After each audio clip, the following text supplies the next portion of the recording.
Voilà, chers amis, bonjour. Le confinement nous contraint à poursuivre ces conférences sur le rapport entre science et foi de cette manière-là, de manière par vidéo. Donc, la première conférence, c'était la question de la création et de l'origine du temps. Donc, j'avais essayé de développer cette idée que la science et la foi ne se contredisent pas, mais qu'elles parlent de deux choses différentes. Que la question de l'origine du temps, c'est une question de foi et non pas de science. Et qu'il ne s'agissait pas de chercher, de faire des correspondances, un concordisme entre le récit de la Genèse et les données de la science. Dans la deuxième séance, j'ai complété cette réflexion et puis j'ai parlé de l'origine de l'homme. Puisque la foi nous enseigne que l'homme fait l'objet d'une attention spéciale de la part de Dieu au milieu de toute la création. Et la question qui se pose, la question qui est posée par les scientifiques, c'est qu'au fond, l'homme n'a pas une place à part, mais il est simplement un élément d'une gigantesque évolution. Donc tout le problème, c'est celui des rapports entre la foi et la doctrine de l'évolution, la théorie de l'évolution. Je rappelle ce que j'ai dit dans cette conférence, pour ceux qui étaient présents. Avant de se poser la question de l'origine de l'homme, il faut savoir ce que c'est que l'homme. Question difficile. Comme on ne peut pas y répondre, au moins il y a une autre question plus simple à laquelle il est nécessaire de répondre, c'est comment caractériser l'homme, comment distinguer l'homme. Quels sont les éléments caractéristiques qui permettent de dire qu'une créature est un être humain. Et selon la définition qu'on a de l'homme, bien sûr, la question de l'origine de l'homme va se poser différemment. Et un des grands problèmes, me semble-t-il, de cette question, c'est qu'on parle de l'origine de l'homme sans avoir répondu à la question comment caractériser l'homme. Et ce que je vais essayer d'expliquer aujourd'hui, c'est comment on peut caractériser l'homme de manière conforme à la foi et de telle sorte que ça n'entre pas en conflit avec les données scientifiques. Parce qu'il y a des données scientifiques sur la théorie de l'évolution qui semblent difficiles à éliminer. En revanche, il existe une idéologie. L'idéologie, c'est une théorie que l'on fait à partir de la science pour affirmer des choses, pour affirmer un enseignement qui n'est pas scientifique. Alors, si vous voulez, une chose est la théorie de l'évolution, autre chose est l'idéologie évolutionniste qui prétend que l'homme descend du singe.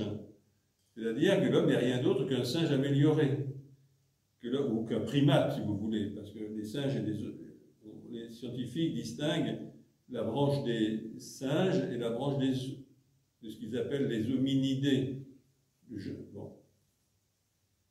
Et on ne sait pas à quel moment on a du mal à découvrir le point à partir duquel ces différentes lignées se sont mises à diverger. Ben, quoi qu'il en soit, que l'homme descend d'un primate, il n'est rien d'autre qu'un primate parmi d'autres primates. Voilà la théorie, l'idéologie évolutionniste.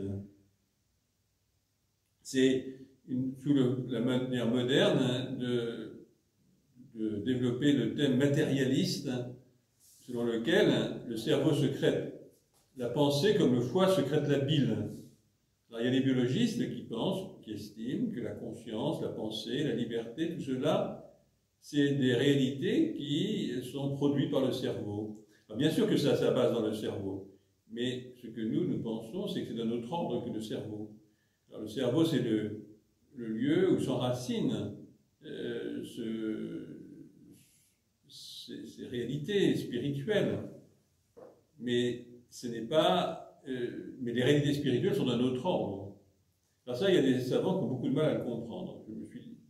J'ai essayé de faire comprendre ça à de nombreux savants. Ils disent, mais voilà, ils reprennent la ritournelle matérialiste suivant laquelle la pensée ne serait rien d'autre que produit du cerveau. Ça, c'est difficile. C'est un point délicat. Ce qui est assez curieux, c'est que les mêmes personnes qui professent cette idéologie matérialiste et évolutionniste sont des défenseurs des droits de l'homme et des immortels principes de 1789 et de la liberté et de la démocratie. Je ne vois pas très bien comment concilier les deux choses. Parce que si l'homme n'est rien d'autre qu'un animal, toutes ces grandes théories n'ont guère de sens. Donc là, je passe là-dessus. Enfin, plus exactement, nous reviendrons sur ce point qui est la contradiction interne de la pensée moderne, voyez-vous. Alors après, je fais un rapide survol sur la théorie de l'évolution, que je ne vais pas recommencer. Donc, la théorie de l'évolution est assez récente, parce que jusqu'au XVIIIe siècle, on pensait que les espèces étaient fixées une fois pour toutes, et qu'elles ne bougeaient pas. Qu'une espèce, d'ailleurs, c'est la définition d'une espèce, c'est ce qui est stable. Si vous voulez, quand un cheval engendre un cheval, il y a quelque chose qui change. Il y a le cheval et la jument, et puis le poulain, il y a un changement qui s'opère. Mais il y a quelque chose qui demeure identique entre le cheval, la jument et le poulain, c'est l'espèce. Donc selon la vision classique, l'espèce est immuable et elle demeure à travers la propagation charnelle. À travers la sexualité se propage une espèce stable. Et donc cette doctrine, cette vision simple des choses a été remise en cause d'abord par Lamarck, puis par Darwin, puis et la théorie de Darwin n'a pas cessé de recevoir des confirmations et des améliorations, confirmées en particulier par la théorie des gènes. Et on voit bien comment il peut y avoir, à travers la transmission des gènes, il peut y avoir des erreurs de copie, il peut y avoir des petites variations. Et c'est là que c'est parmi ces petites variations qui peuvent arriver quand l'acide désoxyribonucléique se dédouble et donne naissance à d'autres acides désoxyribonucléiques. Si vous voulez, c'est quasiment à l'identique, mais il se peut qu'il y ait de temps à autre une petite mutation. Et ces mutations sont souvent gênantes et ne conduisent et ne sont pas profitables. Et parfois, il y a une mutation qui est profitable. Et donc, la sélection naturelle va jouer en faveur de cette petite mutation. C'est ce qu'on appelle la théorie synthétique, ce que je viens de vous expliquer, c'est la théorie synthétique de l'évolution, qui est communément admise par tous les biologistes, et qui est la base sur laquelle travaille toute la biologie contemporaine. Alors, ce principe, oui, c'est qu'il y a à travers c'est quoi? Est-ce que c'est que les espèces évoluent? C'est-à-dire, poser la question ainsi et parler d'évolution des espèces, c'est une mauvaise manière de parler. Ce ne sont pas les espèces, ce ne sont pas c'est précisément quelque chose qui est remis en cause par la théorie synthétique de l'évolution. Ce qui existe, c'est des populations de vivants qui se croisent entre eux, une population dans laquelle les mâles et les femelles donnent naissance à des petits, et ces populations ne cessent pas d'évoluer à cause des mutations, à cause de la géographie, à cause des prédateurs, et là où il y a une population, et parfois on voit comment une population donne, comme par exemple une population de poissons, qui est, pour des raisons diverses, coupée en deux, parce qu'il y a eu un mouvement de l'écorce terrestre, et qui vont se trouver séparés, la même population se trouve séparée en deux groupes, qui vont chacun évoluer de deux manières différentes, et au bout d'un certain temps, ces deux groupes n'arrivent pas à se croiser entre eux, donc ce sont des groupes qui se sont séparés. On voit, si vous voulez, que la notion d'espèce est une notion imprécise, et que, bien sûr, on peut dire une espèce, enfin, si on prend la définition classique de l'espèce est stable, elle n'évolue pas. Mais précisément, c'est cette notion classique d'espèce qui a été remise en cause par la biologie moderne. Alors, voilà ce que j'ai expliqué la dernière fois, et maintenant je voudrais aborder une manière, je voudrais répondre à la question de départ. Comment caractériser l'homme? Qu'est-ce que l'homme qu'est-ce que l'homme selon la foi chrétienne. Vous remarquerez que dans le premier récit de la Genèse, on nous dit que Dieu crée les animaux selon leur espèce et les végétaux selon leur espèce. Mais en ce qui concerne l'homme, on ne nous dit rien de tel. Dieu créa l'homme à son image, à l'image de Dieu il le créa. On voit que ce qui fait la définition de l'homme, ce n'est pas quelque chose de biologique, c'est quelque chose de spirituel. Et ça, c'est le point très important qu'il faut comprendre. Car beaucoup de gens s'imaginent pouvoir sauver la doctrine chrétienne en s'appuyant sur la biologie. Mais la biologie ne permet pas de définir convenablement ce que c'est que l'homme, du moins du point de vue chrétien, puisque du point de vue chrétien, ce qui fait qu'un homme est un homme, c'est l'image de Dieu. Et dans le second récit de la Genèse, on voit que les hommes, comme les animaux, sont modelés par Dieu à partir de la glaise du sol, mais que seul l'homme reçoit le souffle divin dans ses narines. Et on voit que ce qui fait le propre de l'homme, c'est le souffle divin, c'est la parenté avec Dieu. Ce n'est pas quelque chose de biologique. Parce que ça, il y a beaucoup de gens qui ont du mal à comprendre que la dignité de l'homme n'est pas d'ordre biologique. Et heureusement, puisque sinon, au nom de quoi devrait-on respecter des gens qui n'ont pas un patrimoine génétique très satisfaisant? Ce n'est pas le patrimoine génétique qui constitue l'humanité de l'homme. Ce qui constitue l'humanité de l'homme, c'est cette image de Dieu. Alors vous allez me dire, oui, mais enfin, l'homme, à ce moment-là, est une réalité quasiment spirituelle. Est-ce que je suis en train de faire de l'homme une sorte d'ange? Pas du tout. Alors c'est là le point qui est délicat, c'est que cette image de Dieu est une image qui est incarnée dans un corps. L'homme il a un corps et il a une dimension spirituelle. Et tout le mystère de l'homme, c'est l'articulation de la dimension spirituelle avec la dimension corporelle. Et c'est cela que je voudrais développer pour vous ce soir. Comment s'articule en l'être humain la dimension corporelle et la dimension spirituelle? Bien. Pour arriver, il y a un cas, il y a une situation dans l'histoire de l'humanité qui est très intéressante, c'est la situation du peuple juif. Parce que voyez-vous, nous chrétiens, nous pensons que c'est le baptême qui nous fait chrétiens. Ou bien nous pensons, et donc c'est une question et le baptême, bon, même si c'est le baptême d'un petit enfant, en principe c'est une question de choix délibéré. Mais en ce qui concerne les juifs, il n'en va pas du tout de même. C'est la naissance qui fait que l'on est juif, et exactement comme c'est la naissance qui fait que l'on est français, ou que l'on est brésilien, ou quoi que ce soit. Mais vous allez me dire, mais le judaïsme c'est quand même une dimension religieuse, assurément. Et c'est ça qui apparaît c'est ça le point fondamental sur lequel j'attire votre attention, c'est que dans l'Ancien Testament, ce que nous voyons, c'est que le peuple juif, ce n'est pas une race. L'histoire du peuple juif, c'est quoi? C'est un homme qui est choisi par Dieu et qui est mis à part, séparé des autres hommes pour constituer l'humanité nouvelle. C'est Abraham. Et ça, c'est caractéristique de la Bible.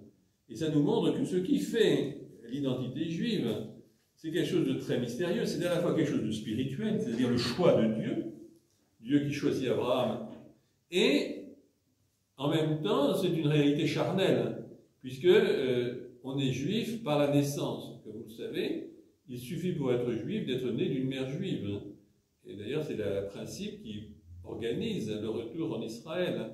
Si quelqu'un est né d'une mère juive, quelles que soient ses convictions religieuses, il est de plein droit membre du peuple juif. Mais si quelqu'un n'est pas d'origine juive, eh bien, il aura beau adhérer intérieurement à la religion juive, il ne sera jamais un juif. Donc ces gens-là, on en parle dans les Actes des Apôtres, ce sont les craignants Dieu, ceux qui craignent le Dieu des Juifs. Ça, c'est un point qui, pour nous chrétiens, est assez déconcertant. Et il faut le comprendre une fois pour toutes. Il y a l'identité juive, c'est pas comme chez nous une question de sacrement et de croyance. C'est une question de naissance. Mais pourtant, l'identité juive, c'est aussi en même temps une réalité spirituelle. Car lorsqu'un juif, un croyant, se demande pourquoi je suis juif, il est renvoyé à la Bible. Qu'est-ce qui dit ce que c'est qu'un juif? C'est un texte, c'est la Bible. C'est toute l'ambiguïté d'ailleurs de l'Ancien Testament, un texte très étrange, un texte qui est à la fois un texte nationaliste, politique, si j'ose dire, charnel, et en même temps spirituel. Donc si quelqu'un se demande pourquoi je suis juif, il va devoir articuler deux choses. D'une part, le fait qu'il est d'origine juive par sa mère, et d'autre part, le fait que cette identité juive a une dimension, se réfère à une histoire, à un livre et à un Dieu qui agit dans l'histoire et qui est présent d'une manière qui reste à préciser dans le livre. Le juif ne peut pas faire comme si la Bible n'existait pas, comme si la question de Dieu ne se posait pas, comme si la question de la Terre Sainte ne se posait pas. Être juif, c'est être renvoyé, qu'on le veuille ou non, à une question spirituelle.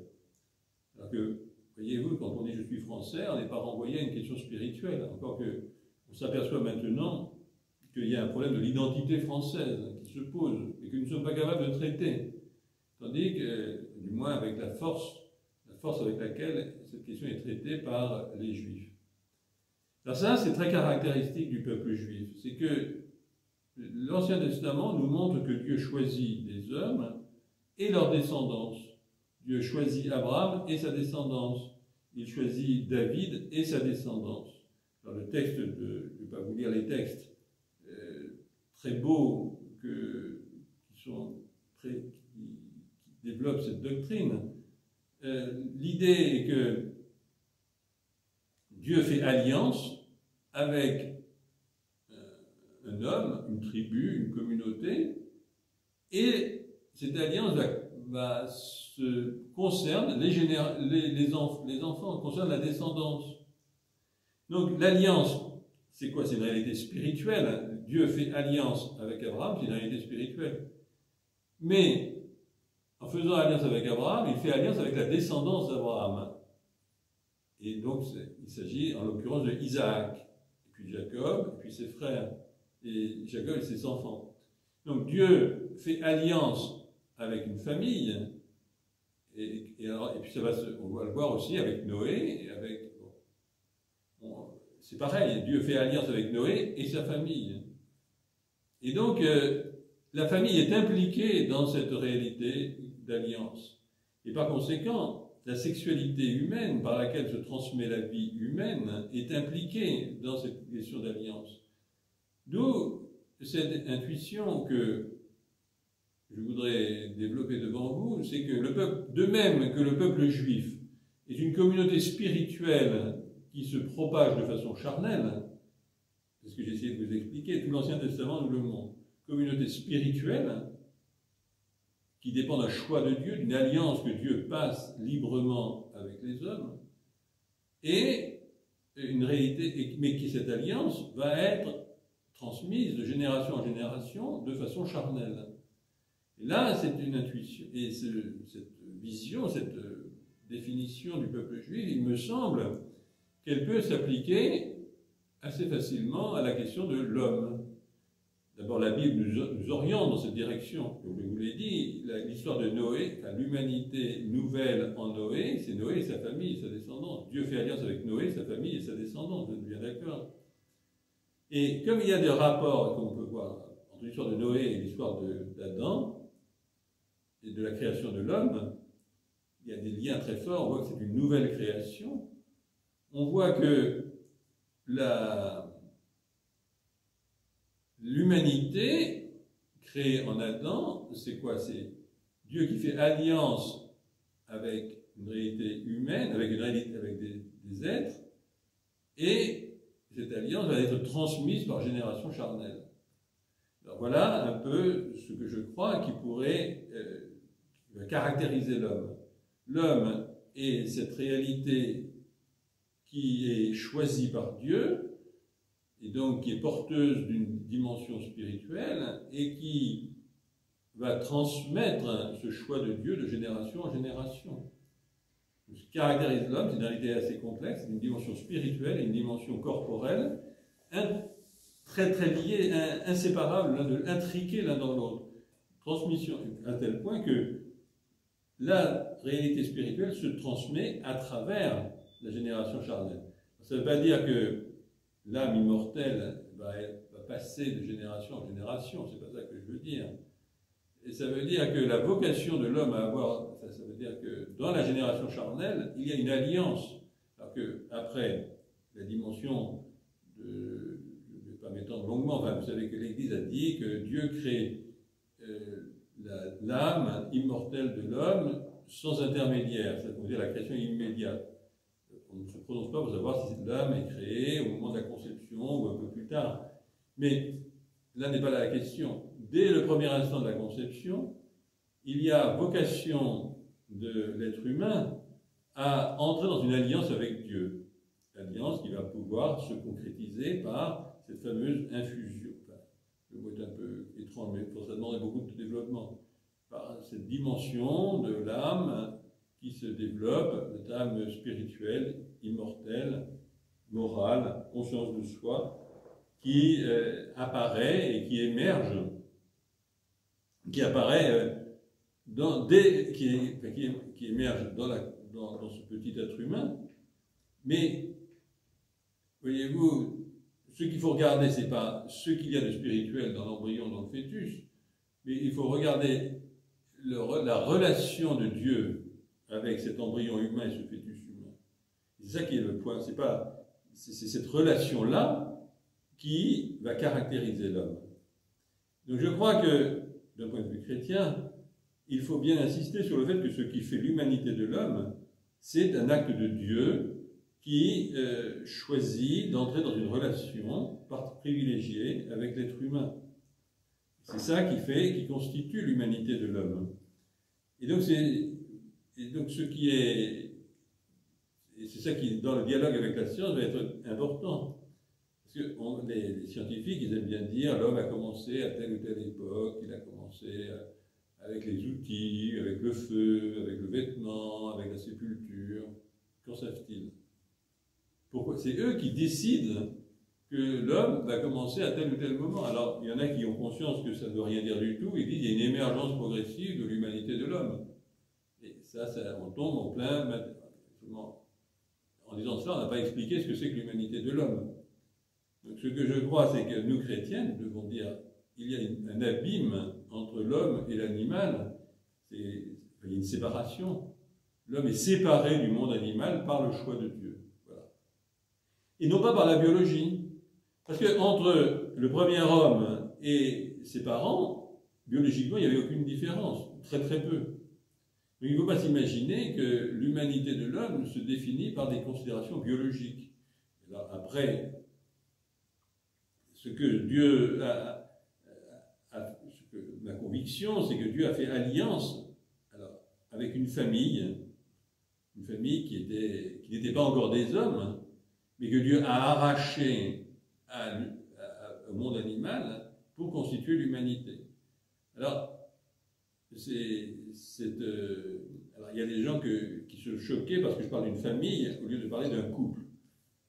Disons que il y a deux raisons. Je ne vais pas rentrer dans un débat là-dessus.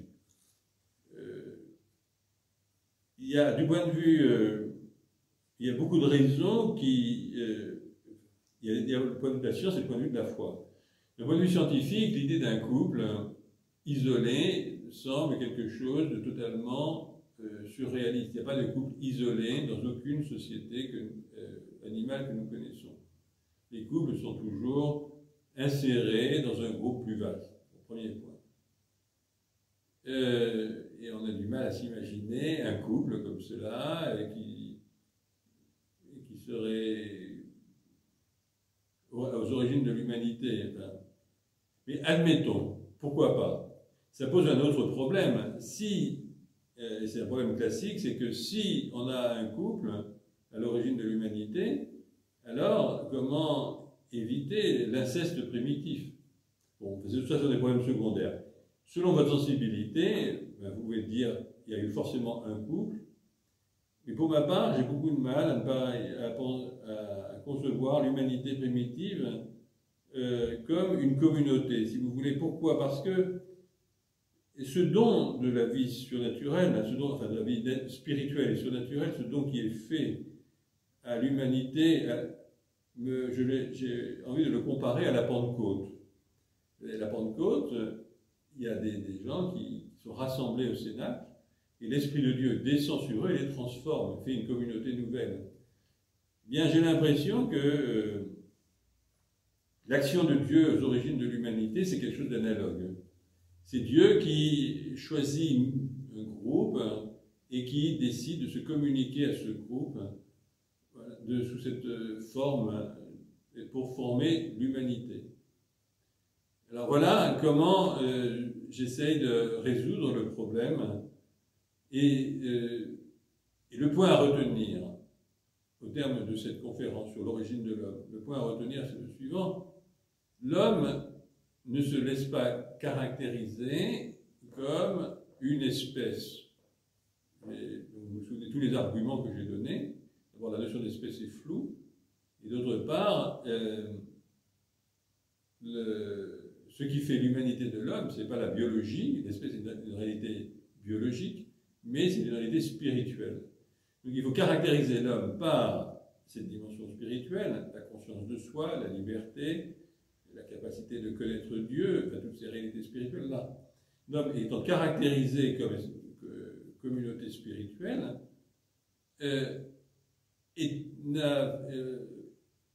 donc ce n'est pas la question biologique qui définit l'homme. Cependant, cette dimension spirituelle, pour nous les humains, elle est inséparable d'un corps. Et donc, alors ce corps, il est issu de l'évolution biologique. Il est évident qu'il y a une continuité entre l'homme et l'animal. Alors le nier, c'est nier une évidence. Donc il vaut mieux dire, bon ben d'accord, le corps, c'est le résultat d'une longue évolution. Mais à partir du moment où Dieu entre en relation avec ce couple primitif, ou cette famille, ou cette communauté primitive, eh bien, à ce moment-là, la dimension spirituelle vient en quelque sorte saisir la relation corporelle. C'est ça qui est l'élément le plus mystérieux du mystère de l'homme. Comment une dimension spirituelle peut prendre en charge une réalité corporelle, et comment cette réalité corporelle peut transmettre ou peut être porteuse, être le lieu de transmission, oui, plus exactement, de la réalité spirituelle. Ce sont des questions peut-être un peu difficiles, mais si on admet ce principe, vous voyez, il n'y a pas de conflit entre la science et la foi.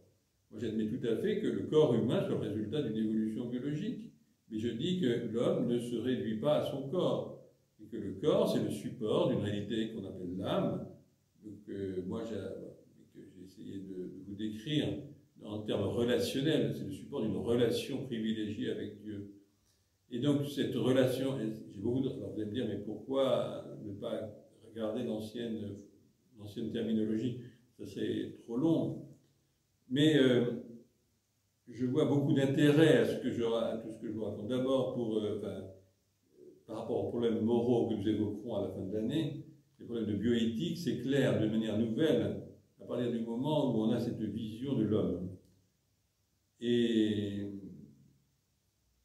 ce que je crois, c'est que la question de la sexualité humaine est éclairée de manière nouvelle lorsqu'on la voit sous cet angle-là. On peut bien sûr voir la sexualité humaine exactement comme on regarde la sexualité animale, comme une réalité biologique, mais du point de vue du vécu, vous voyez bien que ce n'est pas du tout pareil. Et de l'expérience vécue de notre propre sexualité, c'est que le corps est dans sa dimension sexuelle, dans cette dimension de procréation, est saisi par l'esprit. Et donc l'esprit vient prendre en charge, si j'ose dire, le corps et la transmission de la vie. Voilà, l'élément essentiel de ce que je voulais vous dire au sujet de l'origine de l'homme. Alors, après, il faut un dialogue avec les scientifiques, les paléontologues, pour leur dire, voilà, nous, comment nous pensons que l'homme existe à partir du moment où il y a une relation avec le divin. À partir de, on va poser la vraie question qu'il faut poser aux anthropologues, aux paléontologues, c'est à partir de quels sont les signes de cette relation avec le divin. Par exemple, les grottes les peintures préhistoriques, à mon avis, c'était évidemment le signe d'une humanité. Mais même, enfin, les sépultures, c'est aussi un signe, mais je ne sais, il ne faut pas être absolu.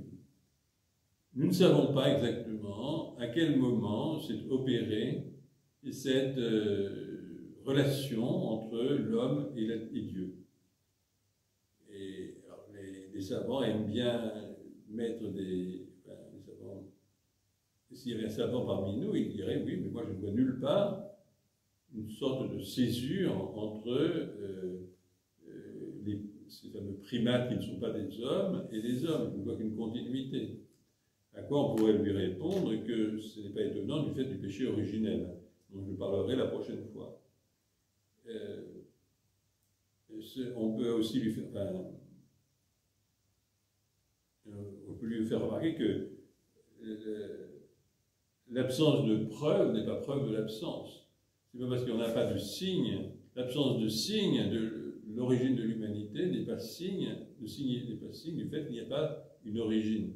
En réalité, il y a une origine de l'humanité, mais reconnaissons qu'elle est difficile à percevoir, difficile à dater, difficile à localiser. Mais je pense qu'on peut très bien l'affirmer dans la lumière de la foi et sans entrer en conflit avec les données scientifiques. Donc je crois que l'humanité a commencé et qu'elle est unifiée dans son principe. Le Concile Vatican II va être assez discret sur cette question, mais il le dit plusieurs fois, c'est que la communauté humaine est unifiée en son principe. Et ça, c'est un point fondamental, extrêmement important. C'est ce que le message biblique et le message chrétien ont pour objet de nous parler de cette unité primitive de l'humanité. Voilà ce qu'on peut dire. Bon, j'ai essayé d'être le plus simple et le plus clair possible.